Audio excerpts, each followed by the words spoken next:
Hello दोस्तों, स्वागत है आपका लक्ष्य आईएएस पीसीएस में। और जैसा कि मैंने दोस्तों आपको बताया था कि आज अपना जो टॉपिक है, जो यूपी पीसीएस और उत्तराखंड पीसीएस और बिहार पीसीएस के लिए ये जो क्रैश कोर्स शुरू हुआ है कल से, तो आज अपना टॉपिक है, मैंने कल ही बता दिया था कि कल मैंने भारत में यूरोपियों का आगमन कराया था, मॉडर्न हिस्ट्री से शुरू किया था कोर्स। और आज अपना टॉपिक है मॉडर्न हिस्ट्री में ही अंग्रेजों की भारत विजय। तो ये प्रीलिम्स के लिए क्रैश कोर्स है आपका, ये मेंस के लिए नहीं है। प्रीलिम्स के हिसाब से ये क्वेश्चन है अपने आप में एक क्वेश्चन और आंसर दोनों हैं, ठीक है नहीं। तो आप उससे बड़े अच्छे से वन लाइनर वाले क्वेश्चन को यहाँ से बना सकते हो। तो आज हम पढ़ेंगे अंग्रेजों की भारत विजय, यानी कि अंग्रेजों ने भारत में किस प्रकार विजय प्राप्त की। मतलब अंग्रेज भारत में व्यापार करने के लिए आए थे और अंग्रेजों ने भारत में धीरे धीरे राजनीतिक गतिविधियों में अपनी एक्टिविटी बढ़ाई और धीरे धीरे भारत के एक एक राज्य को जीतते हुए भारत में एक साम्राज्य की स्थापना की और 200 वर्षों तक अंग्रेजों ने भारत पर शासन किया। तो अंग्रेजों की भारत विजय में पहला जो क्रम आता है वो आता है बंगाल विजय, क्योंकि बंगाल उस समय बड़ा संपन्न राज्य था उस समय और व्यापार की दृष्टि से बड़ा महत्वपूर्ण था। तो इसलिए अंग्रेजों को लगा कि बंगाल को जीतना उनके लिए आर्थिक और राजनीतिक रूप से लाभदायक हो सकता है। इसी क्रम में उन्होंने बंगाल को जीतने का निश्चय किया और बंगाल को जीतने के क्रम में वो आगे बढ़े और फिर उसके बाद भारत के अनेक छोटे छोटे राज्यों को जीतते हुए भारत में साम्राज्य की स्थापना की। तो हम पढ़ेंगे भारत में अंग्रेजों की बंगाल विजय। तो बंगाल विजय को जब हम पढ़ते हैं तो पहले हमें बंगाल के नवाब को समझना पड़ेगा कि बंगाल में कौन कौन नवाब रहे। तो पहले क्रम में आपके पास बंगाल में जो पहले नवाब थे बंगाल के, मुर्शीद कुली खां, जो 1717 से 1727 तक ये नवाब रहे बंगाल में। और इन्हें जो मुगल सम्राट फर्रुखसियर था, ठीक है, मुगल सम्राट फर्रुखसियर, उन्होंने इन्हें 1717 में बंगाल का सूबेदार बनाया। और इनके संदर्भ में दूसरा जो इनसे संबंधित एक तथ्य है कि इन्होंने अपनी राजधानी को, जो बंगाल की राजधानी ढाका में थी, तो उसे ढाका से मुर्शिदाबाद स्थानांतरित किया। यानी कि आपके पास बंगाल की राजधानी को ढाका से मुर्शिदाबाद स्थानांतरित करने के क्रम में इनका नाम आता है। और इन्होंने बड़े बड़े जमींदारों को, यानी कि बड़े जमींदारों को राजस्व वसूलने का अधिकार भी इन्होंने दिया। और इनकी भूमि का इन्होंने भूमि का अधिकांश हिस्सा खालसा भूमि में तब्दील करवाया। यानी कि मुर्शीद कुली खां, तो ये कैसे फैक्ट याद रखने के तरीके क्या हैं। पहले आप याद रखोगे कि 1717 में ये बंगाल का सूबेदार बनाया गया फर्रुखसियर के द्वारा। दूसरा फैक्ट याद रखोगे कि इसने राजधानी बंगाल की ढाका से मुर्शिदाबाद स्थानांतरित की और बड़े जमींदारों को राजस्व वसूलने का अधिकार दिया। और जो भूमि थी राज्य की, उसका ज़्यादातर हिस्सा इन्होंने खालसा भूमि में तब्दील करने के लिए प्रयास किया। खालसा भूमि क्या होती है? खालसा भूमि वो भूमि होती है जिस पर राज्य का अधिकार होता है और जिसकी समझता राज्य के खजाने में जाती है। उसके बाद हम बंगाल के जो फेमस नवाब हुए हैं उनके बारे में पढ़ रहे हैं। उसके बाद आते हैं अली वर्दी खां, ठीक है नहीं, ये बंगाल के नवाब बने। और इनसे संबंधित जो महत्वपूर्ण तथ्य है वो ये है कि इन्होंने यूरोपियों की तुलना मधुमक्खियों से की। इन्होंने कहा कि यूरोपीय, जो जितने भी यूरोपीय हैं, फ्रांसीसी हैं या अंग्रेज हैं, उनकी तुलना इन्होंने मधुमक्खियों से की। और इन्होंने कहा कि अंग्रेज उसी तरह हैं जिस प्रकार से मधुमक्खी, अगर आप इन्हें छेड़ोगे नहीं तो ये आपको शहद देंगी, ठीक है नहीं, अगर आप छेड़ोगे नहीं इन्हें तो ये आपको शहद देंगी। अगर आप इन्हें छेड़ देते हो तो जिस प्रकार मधुमक्खी काट काट के जो व्यक्ति को मार देती है, उसी प्रकार अंग्रेज भी जो है व्यक्ति को मार देंगे, यानी कि काट काट कर खा लेंगे, ठीक है। कहने का मतलब ये है कि अंग्रेजों को मधुमक्खी की संज्ञा दी कि अगर आप इन्हें नहीं छेड़ो या इनसे किसी प्रकार का युद्ध न लड़ो तो ये आपको शहद देंगे, आपको आर्थिक लाभ पहुंचाएंगे, और वरना ये अगर आप इन्हें छेड़ोगे तो आपको ये काट काट कर खा लेंगे, ठीक है नहीं, या मार देंगे। उसके बाद बंगाल का अगला नवाब आता है सिराजुद्दौला, ठीक है, ये काफ़ी फेमस नवाब रहा और इतिहास में जो है इसके साथ जो प्लासी का युद्ध हुआ अंग्रेजों का, तो प्लासी के युद्ध से ही जो है भारत में अंग्रेजों की राजनीतिक जो प्रभुत्व बढ़ता है उसका प्रभाव देखने को मिलता है। तो ये 1756 और 57 में आपके पास सिराजुद्दौला बंगाल का नवाब बना। और इसके समय पर जो महत्वपूर्ण तथ्य ये था कि इसके समय में एक घटना हुई, ब्लैक होल की घटना, ठीक है नहीं। इसके समय में एक ब्लैक होल की घटना हुई, और ब्लैक होल की घटना क्या थी कि ऐसा कहा जाता है कि एक अंग्रेज अधिकारी थे होलबेल, इन्होंने इस घटना का जिक्र किया है और इन्होंने कहा कि एक छोटी सी कोठरी में बहुत सारे अंग्रेजों को एक जगह रख दिया जाता है और वो अंग्रेज जो है दम घुटने के कारण मर जाते हैं, ठीक है नहीं, ज़्यादातर अंग्रेज मर जाते हैं। तो उस घटना को जो है ब्लैक होल की घटना कहा जा रहा होता है। अगर मैं बात करूँ, एक क्वेश्चन आता है कि सिराजुद्दौला के निम्न में से कौन कौन सिराजुद्दौला के विरोधी थे, तो एक राय-दुर्लभ, ये सिराजुद्दौला के विरोधी थे, और मीर जाफर जो उनका सेनापति था वो भी गुप्त रूप से अंग्रेजों से मिला हुआ था। माणिकचंद्र, अमीन चंद जो थे वो कलकत्ता के प्रभारी थे। घसीटी बेगम इनकी मौसी थी, और जगत सेठ जो है वो बैंकर थे। ये सब लोग जो है इनके सिराजुद्दौला के विरोधी गुट में थे। तो अगर कभी क्वेश्चन आता है कि कौन कौन लोग विरोधी थे, तो थोड़ा सा इनका नाम है आपको याद रख लेना है, ठीक है नहीं। पीसीएस में मैचिंग, आईएएस में भी आ सकता है, क्रम आपके पास नाम दे दे और क्रम पूछ ले आपके पास कि 1 2 या 1 2 3 ऐसा करके आईएएस में भी पूछ लेता है। पीसीएस में पूछ लेगा कि 2 3 के नाम दे दिए और उसके बाद 1 2 3 विकल्प बना के दे सकता है। और छोटे एग्जामों में जो वनडे एग्जाम होते हैं तो उसमें वन लाइनर की फॉर्म में भी पूछ सकता है, ठीक है नहीं। प्लासी का युद्ध इनके समय पे हुआ सिराजुद्दौला के, और प्लासी के युद्ध में इन्हें हार का सामना करना पड़ा, ठीक है, अंग्रेजों की जीत हुई प्लासी के युद्ध में। लेकिन सिराजुद्दौला की हार का मुख्य कारण यही रहा कि इनकी सेना ने ज़्यादा युद्ध ही नहीं किया। मतलब जो इनका सेनापति था मीर जाफर, वो बिना युद्ध कर ही सेना को वापसी ले आया।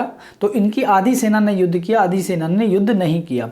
जिस सेना ने युद्ध किया उसमें मीर मदन और मोहन लाल, 2 आपके पास जो इनके सरदार थे वो बड़ी बहादुरी से लड़े और वीर गति को प्राप्त हुए, ठीक है नहीं। अगला क्रम आता है नवाब के क्रम में मीर जाफर का। मीर जाफर ये बंगाल का 2 बार नवाब बनता है।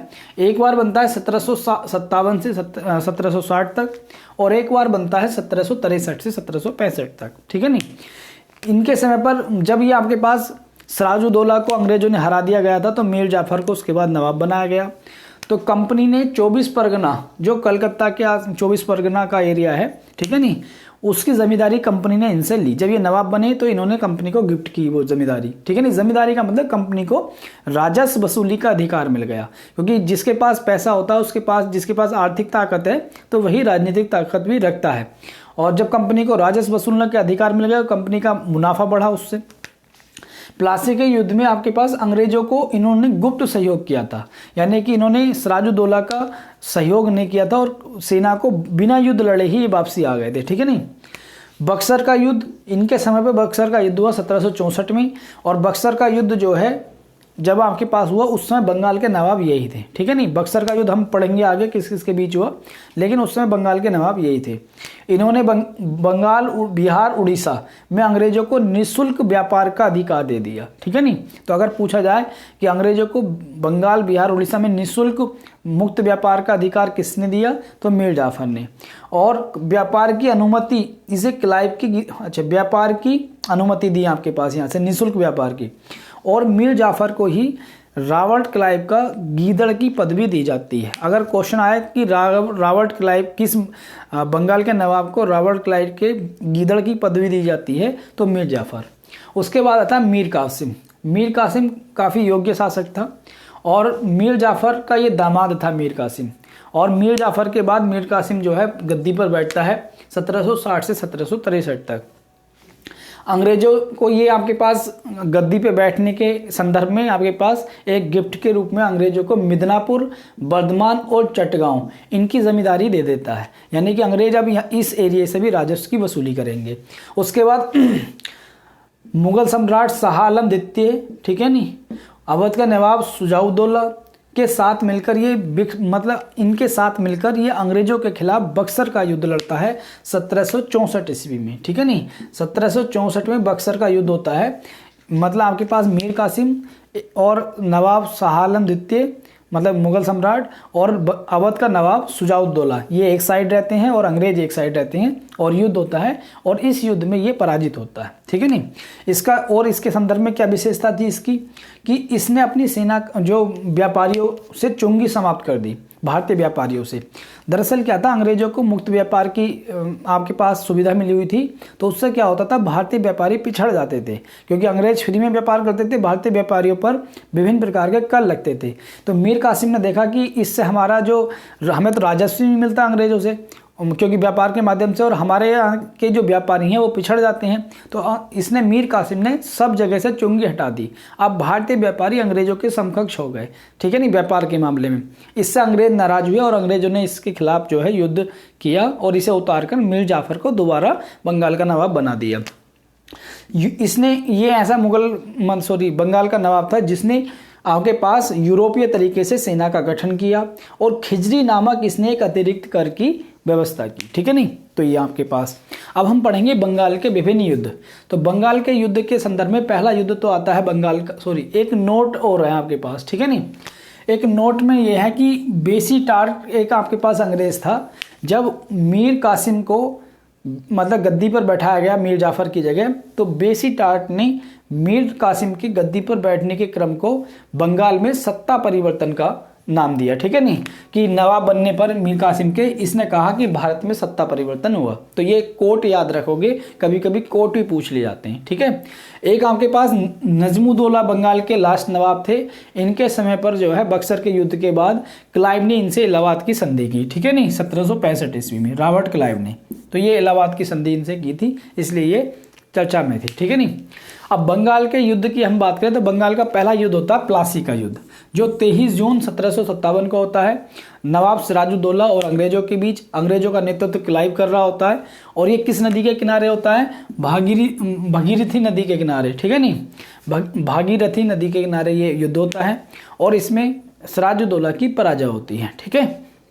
उसके बाद एक अगला फेमस युद्ध है 1764 में बक्सर का युद्ध, जो मीर कासिम, नवाब मुगल सम्राट शाह आलम द्वितीय और अवध का नवाब शुजाउद्दौला एक साइड और अंग्रेज एक साइड युद्ध होता है। और बक्सर के युद्ध में ये तीनों सेनाओं का गठजोड़ हार जाता है अंग्रेजों से। क्लाइव उस समय आपके पास शासन कर रहा था, ठीक है नहीं, अंग्रेजों का नेतृत्व कर रहा था। उसके बाद एक युद्ध होता है बेदारा का युद्ध। बेदारा का युद्ध वो डच कंपनी और अंग्रेजी कंपनी के बीच होता है 1759 ईस्वी में। ये भी बंगाल के 3 युद्ध हमने पढ़े, ठीक है नहीं, आपके समझ में आए होंगे। तो ये अपने आप में क्वेश्चन है, ठीक है, ये अपने आप में सारे क्वेश्चन है कि किस नदी के पास हुआ, भागीरथी नदी के पास, किस किस के बीच हुआ, अंग्रेजों के सिराजुद्दौला के पास, कब हुआ, ये भी आपको याद रखना है। तो इस टाइप से आप क्वेश्चन आंसर इसमें कर सकते हो। उसके बाद अब हम पढ़ेंगे बंगाल में जो भी संधियाँ हुई। तो एक अलीनगर की संधि हुई, किस किस के बीच, क्लाइव के और नवाब सिराजुद्दौला के बीच अलीनगर की संधि हुई, ठीक है नहीं। और इसमें बक्सर के युद्ध में 1764 में आपके पास क्लाइव 1765 में बंगाल का नवाब बना। क्लाइव केवल संधि करने के लिए आया, युद्ध क्लाइव ने नहीं लड़ा, ठीक है नहीं, वो अंग्रेजों की और जो भी नेतृत्व कर रहा था, लेकिन क्लाइव 1765 में आया, उसने आके संधि की, ठीक है। अलीनगर की संधि किस किस के बीच हुई, क्लाइव और सिराजुद्दौला के मध्य, ठीक है नहीं, अलीनगर की संधि ये प्लासी के युद्ध के टाइम पर हुई थी। और फिर इलाहाबाद की पहली संधि किस किस के बीच हुई, 1765 ईस्वी में। एक तो शाह आलम नजमुद्दौला, ठीक है नहीं, शाह आलम और नजमुद्दौला और क्लाइव 3 लोगों के मध्य पहली संधि हुई, जिसमें क्या हुआ, जिसमें बंगाल, बिहार, उड़ीसा की दीवानी अंग्रेजों को मिली, ठीक है नहीं, वहाँ दीवानी अंग्रेजों को मिली और शाह आलम को 26 लाख की पेंशन मिली और कड़ा और इलाहाबाद के किले अंग्रेजों ने शुजाउद्दौला जो अवध का नवाब था उससे लेकर शाह आलम को दे दिए, ठीक है नहीं। तो पहली संधि में अंग्रेजों को बंगाल, बिहार, उड़ीसा में दीवानी प्राप्त हुई और शाह आलम को 26 लाख रुपए वार्षिक पेंशन और कड़ा और इलाहाबाद के 2 किले मिले, जिसे अंग्रेजों ने शुजाउद्दौला से लेकर इन्हें दिए। दूसरी संधि होती है अवध के नवाब शुजाउद्दौला के साथ, ठीक है नहीं, और इसमें यह तय होता है कि अब अंग्रेज शुजाउद्दौला के राज्य में उसके खर्चे पर अंग्रेजी सेना को रखेंगे, ठीक है नहीं।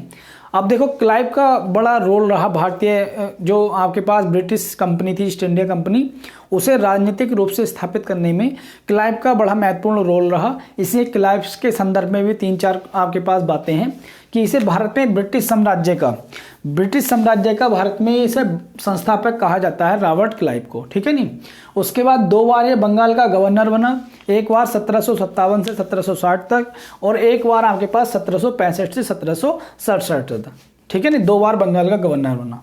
और बंगाल में लुटेरा राज्य का संस्थापक भी इसे कहा जाता है, क्योंकि बंगाल में जैसे ब्रिटिश कंपनी की स्थापना हुई उसके बाद वहाँ पर राजस्व के माध्यम से उन्होंने लूटमाट शुरू कर दी, व्यापार के और राजस्व के माध्यम से।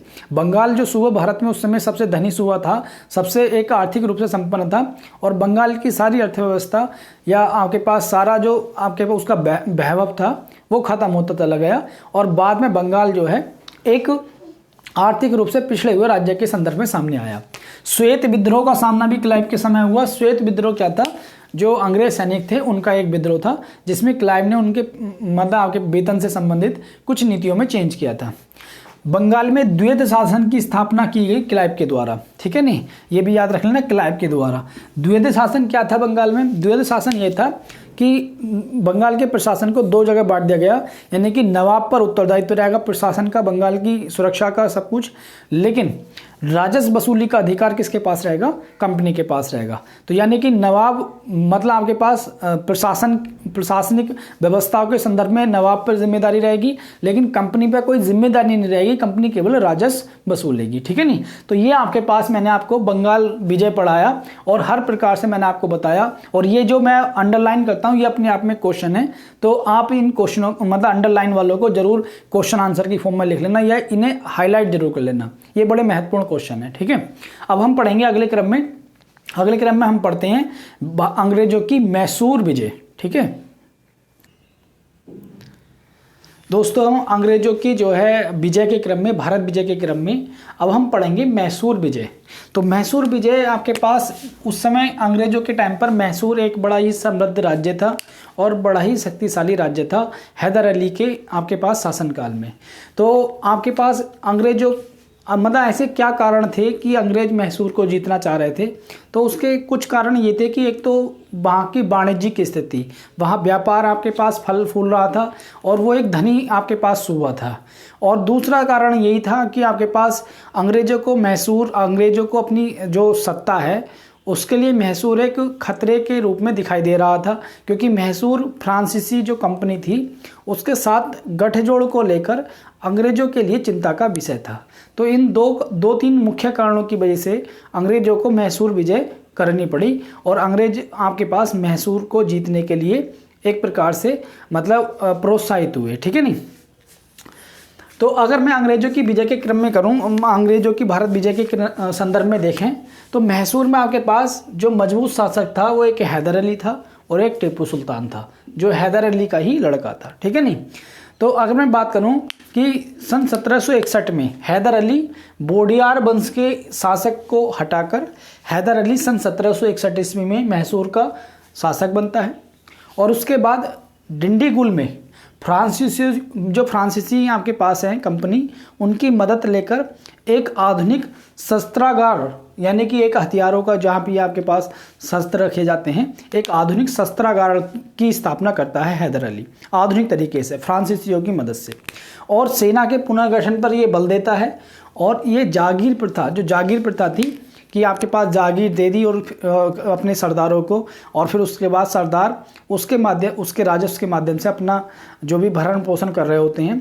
तो हैदर अली ने जागीर व्यवस्था को ख़त्म किया, समाप्त किया, जागीर व्यवस्था पर रोक लगाई। तो हैदर अली के संदर्भ में हम 3-4 पॉइंट मेन रूप से हमने सीखे कि 1761 ईस्वी में शासन संभालता है और डिंडीगुल में जो है आधुनिक शस्त्रागार की स्थापना करता है और सेना का पुनर्गठन तथा जागीर प्रथा पर रोक लगाता है। अब बात यह कि मैसूर पर अंग्रेज आक्रमण क्यों करना चाह रहे थे, या क्या उद्देश्य था उनका मैसूर पर आक्रमण करने का, या क्या कारण था, ठीक है नहीं। तो अंग्रेजों का मैसूर पर आक्रमण करने का मुख्य कारण जो था वो वाणिज्यिक था। वाणिज्यिक का मतलब व्यापार से संबंधित, क्योंकि मैसूर जो राज्य था वो अपनी काली मिर्च और इलायची के व्यापार के लिए फेमस था और अंग्रेज चाह रहे थे काली मिर्च और इलायची के व्यापार पर एकाधिकार करने के लिए, ठीक है नहीं। तो इसलिए मैसूर को जीतना उनके लिए अनिवार्य था। उसके बाद काली मिर्च और इलायची के व्यापार पर नज़र थी अंग्रेजों की, वहाँ पर एकाधिकार करना चाह रहे थे, इसलिए मैसूर सूबे को जीतना वो चाह रहे थे आपके पास। और मैसूर फ्रांसीसी गठजोड़, मतलब मैसूर राज्य जो है वो फ्रांसीसी कंपनी के मतलब आपके पास एक प्रकार से गठजोड़ था दोनों का, और दोनों ही अंग्रेजों के खिलाफ मोर्चाबंदी कर रहे थे। तो अंग्रेजों को अपने साम्राज्य को स्थापित करने के लिए मैसूर अपनी जो सत्ता थी अंग्रेजों की, मद्रास में जो उनकी एक मतलब किला था, दुर्ग था, उसके लिए मैसूर एक बड़ा खतरा था। इसलिए मैसूर को अंग्रेजों का जीतना संभावित था। ठीक है नहीं, संभावित था मतलब एक प्रकार से अंग्रेजों को मैसूर को जीतना अनिवार्य था। अब हम पढ़ेंगे टीपू सुल्तान को। अगर मैं टीपू सुल्तान की बात करूं तो सन 1782 ईस्वी में हैदर अली की मृत्यु के बाद टीपू सुल्तान शासक बनता है। और ये आपके पास फ्रांस का जो जैकोबिन आपके पास क्लब है, जो फ्रांस में उस समय जो फ्रांसीसी की जो एक प्रकार से एक्टिविस्ट थे, तो उनका जो क्लब है आपके पास फ्रांसीसी कंपनियों का या फ्रांसीसी जो आपके पास सरकार थी उससे संदर्भित जो क्लब था उसका सदस्य था टीपू सुल्तान। और यूरोपीय पद्धति से ये भारत में उस समय ऐसा शासक था जिसने अपनी सेना को यूरोपीय पद्धति से एक प्रशिक्षित सेना के रूप में बदला। और ये मानता था कि आर्थिक शक्ति एक सैनिक शक्ति है, मतलब ये मानता था कि आर्थिक शक्ति को ही सैनिक शक्ति मानता था, कि अगर आप आर्थिक रूप से संपन्न हो तो आप सैनिक रूप से भी संपन्न होगे। ठीक है नहीं। और इसका एक कोट था, ये एक बात कहता था कि भेड़ के जीवन जीने की बजाय भेड़ की तरह लंबी जिंदगी जीने की बजाय शेर की तरह मरना अच्छा। ठीक है नहीं। तो ये कहता था कि अंग्रेजों की गुलामी करने के बजाय मैं अंग्रेजों से लड़कर मरूंगा, तो उसने ये कहा। ठीक है नहीं, ये कोट है, याद रखना, क्वेश्चन में पूछ लिया जाता है। और अफगानिस्तान और कुस्तुनतुनिया आपके पास एक देश है, अफगानिस्तान और एक आपके पास कुस्तुनतुनिया, ये उस समय जो देश थे। तो टीपू सुल्तान इन देशों के साथ मिलकर अंग्रेजों के खिलाफ मोर्चाबंदी कर रहा था। और टीपू सुल्तान एक ऐसा शासक था उस समय भारत का जिसने विदेशों के साथ पत्र व्यवहार के माध्यम से अंग्रेजों के खिलाफ मोर्चाबंदी करने की कोशिश करी या विदेशी सहायता लेने की कोशिश करी। ठीक है।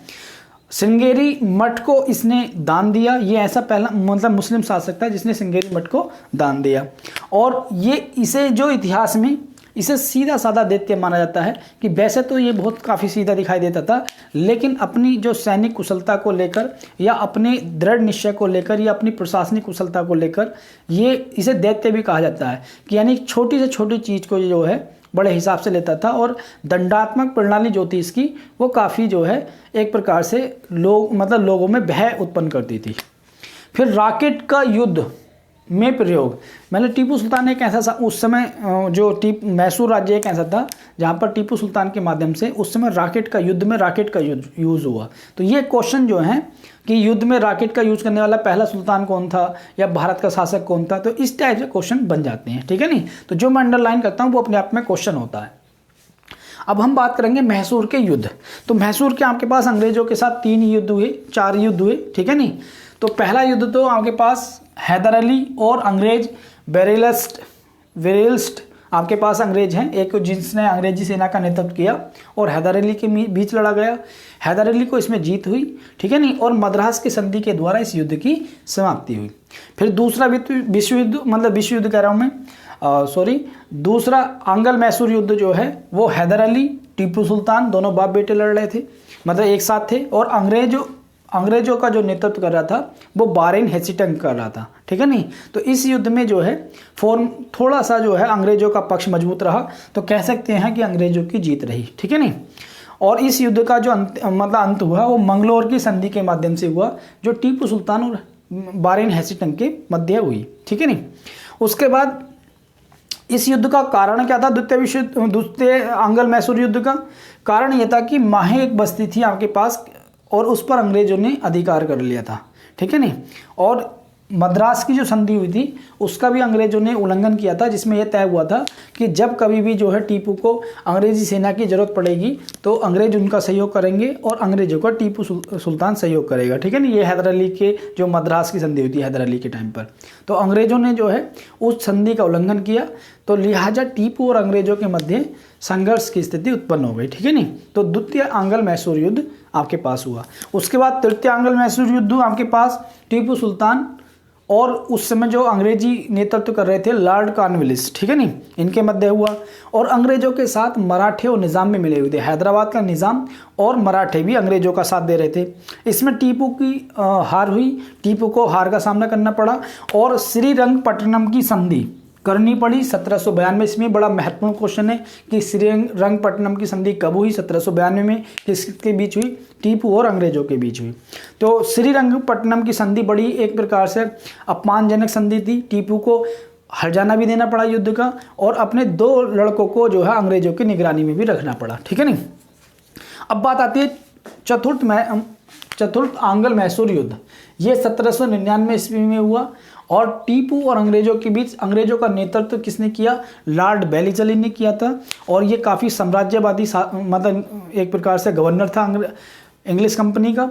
तो इसने क्या काम किया, इसका काम क्या था, मतलब ये कारण क्या रहा इस युद्ध का, कि साम्राज्यवादी नीति, जब बेलिजली गवर्नर जनरल बनकर भारत आया तो उस समय, ठीक है नहीं, ये आपके पास साम्राज्यवादी नीति को माइंड में इसके फिक्स थी, क्योंकि उस समय फ्रांस में जो आपके पास नेपोलियन का काफ़ी डर चल रहा था, नेपोलियन वर्ल्ड को जीतने की कोशिश कर रहा था, तो भारत में भी नेपोलियन के आक्रमण का खतरा था। उसी को ध्यान में रखते हुए बेलिजली ने पहले कोशिश ये की कि मैसूर को या तो ब्रिटिश राज्य के अंडर में लिया जाए या फिर उसे युद्ध में हराकर समाप्त कर दिया जाए।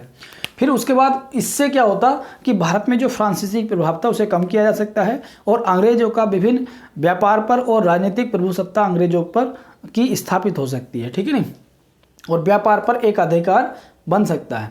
अंततः क्या हुआ, इस युद्ध में टीपू सुल्तान की हार हुई, और अंततः बेलिजली ने 1799 ईस्वी में मैसूर राज्य का ब्रिटिश भारत में विलय कर लिया, मैसूर राज्य को ब्रिटिश भारत के अंदर शामिल कर लिया, ठीक है नहीं, मिला लिया।